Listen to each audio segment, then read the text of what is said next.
पाकिस्तान और ईरान की, पहले ईरान ने हमला किया, अब पाकिस्तान ने हमला कर दिया है। ये हो क्या रहा है पाकिस्तान में? कोई भी देश आता है वो पाकिस्तान पर हमला करके आगे बढ़ जाता है। तो क्या गोपाल जी इसको समझा जाए, क्या पाकिस्तान की हालत दूसरे गल्फ, कुछ ऐसे गल्फ कंट्रीज की तरह हो गई है जहां पर आए दिन अटैक होते रहते हैं? आपने जो सवाल किया, यही सवाल पाकिस्तान के मीडिया में भी उठ रहा है, और वहाँ पे इसी सवाल के दबाव में आकर पाकिस्तान ने ये काउंटर अटैक किया है। ऐसा कहा जा रहा है कि पाकिस्तान की मीडिया ने इस कदर दबाव डाल दिया था और उसकी तुलना सीरिया, तुर्की, लेबनान ऐसी कंट्रियों से कर दिया था जो कुछ हद तक कमज़ोर कंट्री है, और ये मैसेज देने की कोशिश की थी कि पाकिस्तान अपना बदला नहीं ले पा रहा है। इस वजह से उसने इंटरनल दबाव के बाद वहाँ पे एक काउंटर अटैक किया, और ये एक तरह से सिंबॉलिक है।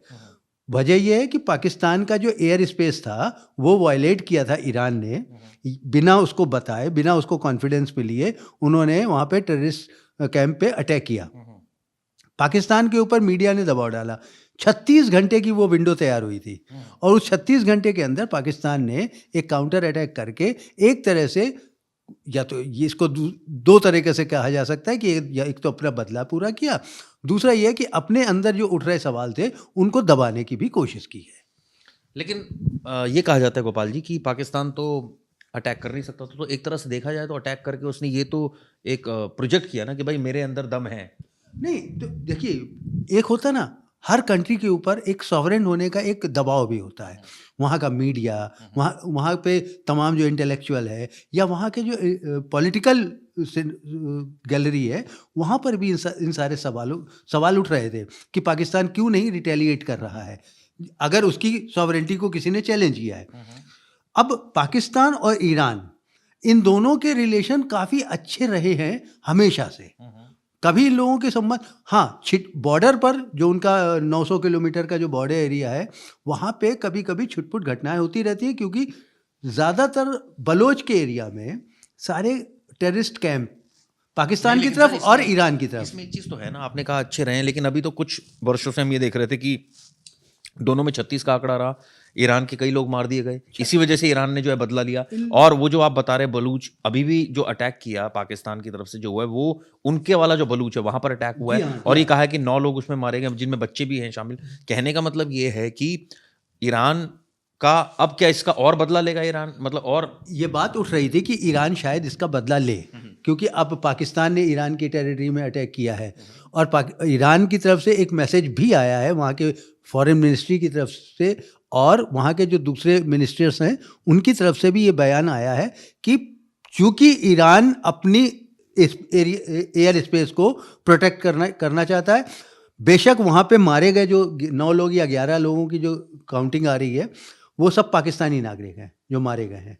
लेकिन पाकिस्तान तो ये क्लेम नहीं कर रहा। पाकिस्तान क्लेम नहीं कर रहा, लेकिन वहाँ का मीडिया और ईरान की तरफ से जो मैसेज आए हैं या जो डिक्लेरेशन आया है, उसमें ये कहा गया है कि जो लोग मरे हैं वो पाकिस्तानी नागरिक हैं, और पाकिस्तान ने इसीलिए अटैक किया। उनका भी दावा यही है कि हमने टेररिस्टों पर अटैक किया है जो पाकिस्तान में आके डिस्टर्ब कर रहे थे या पाकिस्तान के अगेंस्ट में एक्टिविटीज़ कर रहे थे।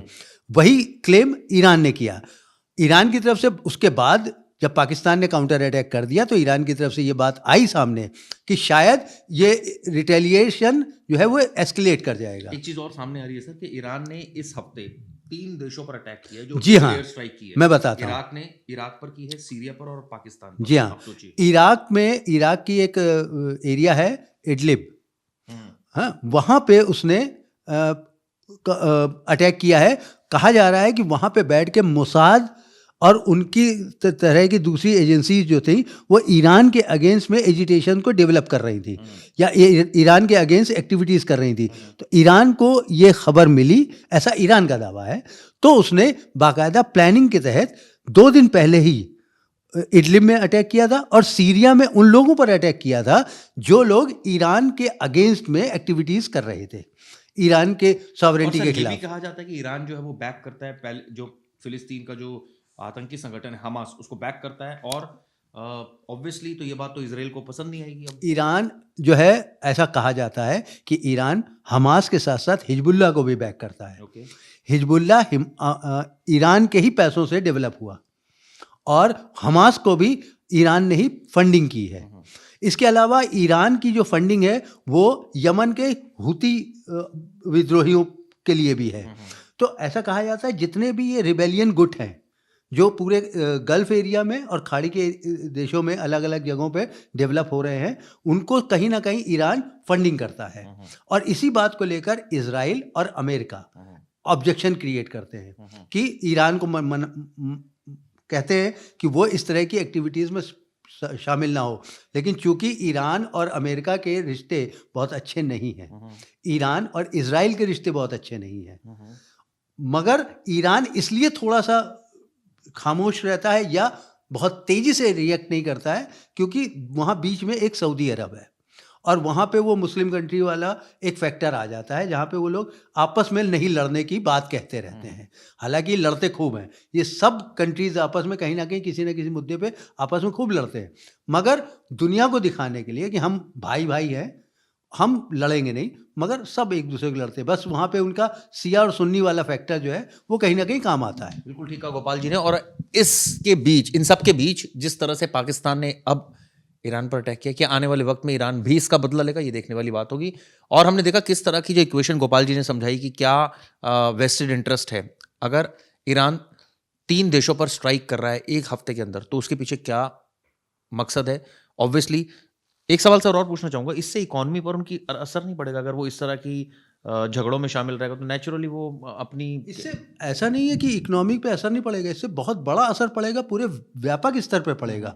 क्योंकि होगा क्या, अगर ये चीज़ें एस्केलेट कर जाएंगी तो इस पूरे रीजन में कहीं ना कहीं व्यापार पर इसका असर पड़ेगा। अमेरिका उसमें सफ़र करेगा, इंडिया सफ़र करेगा, चाइना सफ़र कर सकता है।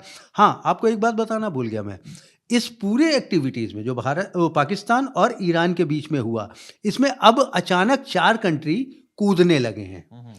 तुर्की, चाइना, अमेरिका, ये कंट्री कूद के और मीडिएट करने की बात करने लगे कि हम मीडिएट कर देंगे, आप लोग आपस में लड़ो मत। क्यों? इसमें चारों का अपना इंटरेस्ट है। कि तुर्की का अपना इंटरेस्ट है कि वो चाहता है कि इन कंट्रीज़ के बीच में वो सरताज बन के खड़ा हो। चाइना का अपना इंटरेस्ट है क्योंकि जिस एरिया में सारी एक्टिविटीज़ हो रही है, बलोच वाले इलाके में, वहाँ से चाइना का सबसे ड्रीम प्रोजेक्ट गुजर रहा है, सीपैक, जो रोड वो चाइना लेकर जा रहा है ग्वादर तक, वो उसी रास्ते से गुजर रही है। तो इस वजह से वो किसी भी तरह से नहीं चाहता कि उस एरिया में डिस्टर्बेंस हो।